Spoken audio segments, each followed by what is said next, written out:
रजनी को बचपन से ही पेंटिंग का बहुत शौक था। वो हमेशा से ही पेंटर बनना चाहती थी, पर उसके माँ और पिताजी ने उसको कभी भी इस चीज के लिए सपोर्ट नहीं किया और उसकी शादी नीरव से हो गई। नीरव रजनी को बहुत प्यार करता था, पर रजनी हमेशा चुपचाप ही रहती। वो इस शादी से खुश नहीं थी। वो ये शादी नहीं करना चाहती थी। उसे तो हमेशा से पेंटर जो बनना था।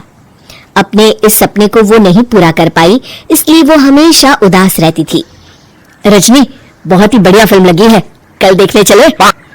नहीं जी, कल मुझे बहुत काम है, मैं नहीं जा पाऊंगी। अच्छा तो कोई बात नहीं, संडे को चलते हैं। देखिए, मुझे फिल्म देखना पसंद नहीं है, आपको जाना है तो चले जाइए। नीरू को मना करके रजनी वहां से चली जाती है और अपने बैग को खोलकर उसमें बंद पड़े ब्रश और कलर्स को देखकर रोने लगती है। रजनी, चलो ना कहीं बाहर खाने चलते हैं, कुछ तुम्हारी पसंद का। जी मुझे नहीं जाना, मेरी तबीयत ठीक नहीं है। रजनी वहां से चली जाती है। नीरू को समझ नहीं आता कि रजनी उससे इतना दूर क्यों रहती है।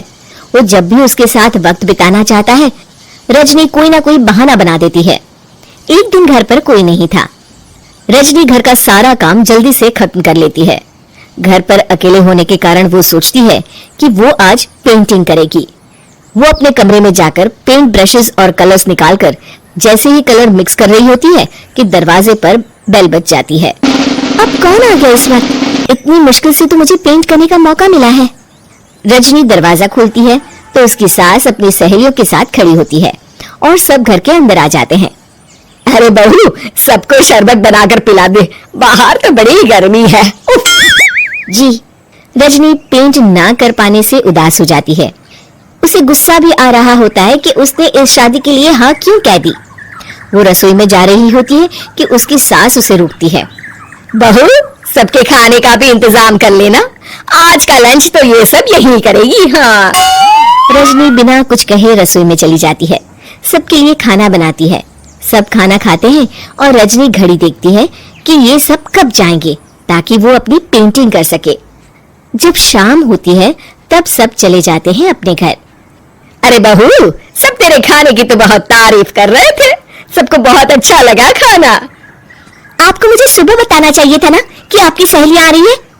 पता भी है कितना वक्त लगा सारा खाना बनाने में। अरे बहू, तू ऐसे कैसे बात कर रही है मुझसे? तो और कैसे बात करूं? मैं इस घर की कोई नौकरानी नहीं हूं कि इतना काम करूंगी। रजनी अपने कमरे में जाकर दरवाजा बंद कर लेती है।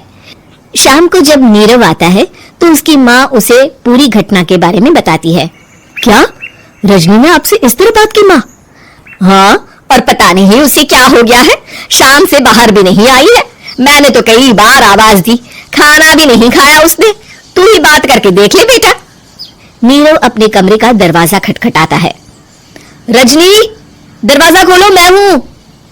रजनी दरवाजा खोलती है और फिर वापस जाकर अपने बिस्तर पर लेट जाती है। रजनी, माँ से बात करने का ये क्या तरीका है? मैंने कोई गलत बात नहीं की है। अरे तुम क्यों ऐसे बर्ताव कर रही हो सबके साथ? क्या तुम इस शादी से खुश नहीं हो? रजनी कुछ नहीं बोलती। अरे बताओ मुझे रजनी, क्या ये शादी तुम्हारी मर्जी के खिलाफ हुई है? हाँ, मैं ये शादी कभी नहीं करना चाहती थी। तुमसे क्या, मैं किसी से भी शादी नहीं करना चाहती थी। रजनी रोने लगती है। चुप हो जाओ रजनी, बताओ मुझे, तुम क्यों नहीं करना चाहती थी शादी? रजनी बेड के नीचे से अपने पेंटिंग्स, कलर्स, ब्रश, पेपर्स निकालती है। इतने में उसकी सास भी कमरे में आ जाती है। ये देख रहे हो, ये थे मेरे सपने। मैं पेंटर बनना चाहती थी, पर माँ पापा ने कभी सपोर्ट नहीं किया और मेरी शादी करवा दी।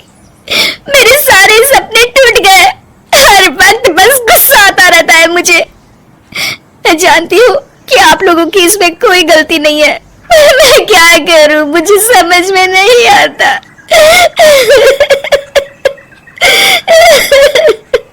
रजनी फूट फूट कर रोने लगती है।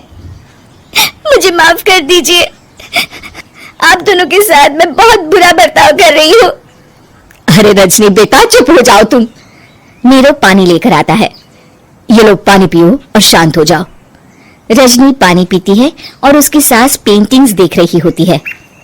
अरे नीरव, हमें तो पता ही नहीं था कि हमारी बहू कलाकार है। अरे कितनी अच्छी पेंटिंग्स बनाई है, देखो तो। ये वाली तो मैं अपने कमरे में ले जाऊंगी। आपको ये पेंटिंग्स अच्छी लगी? अच्छी नहीं, बहुत अच्छी लगी। और तुमने हमें बताया क्यों नहीं? तुम जब चाहे पेंटिंग कर सकती हो रजनी। हम तुम्हारे सपनों को पूरा करने में तुम्हारा पूरा साथ देंगे। हाँ बेटा, हम कला की कद्र करते हैं। हम कलाकार तो नहीं, पर मुझे गर्व है कि मेरी बहू एक कलाकार है। रजनी, नीरव और सास तीनों हंस पड़ते हैं।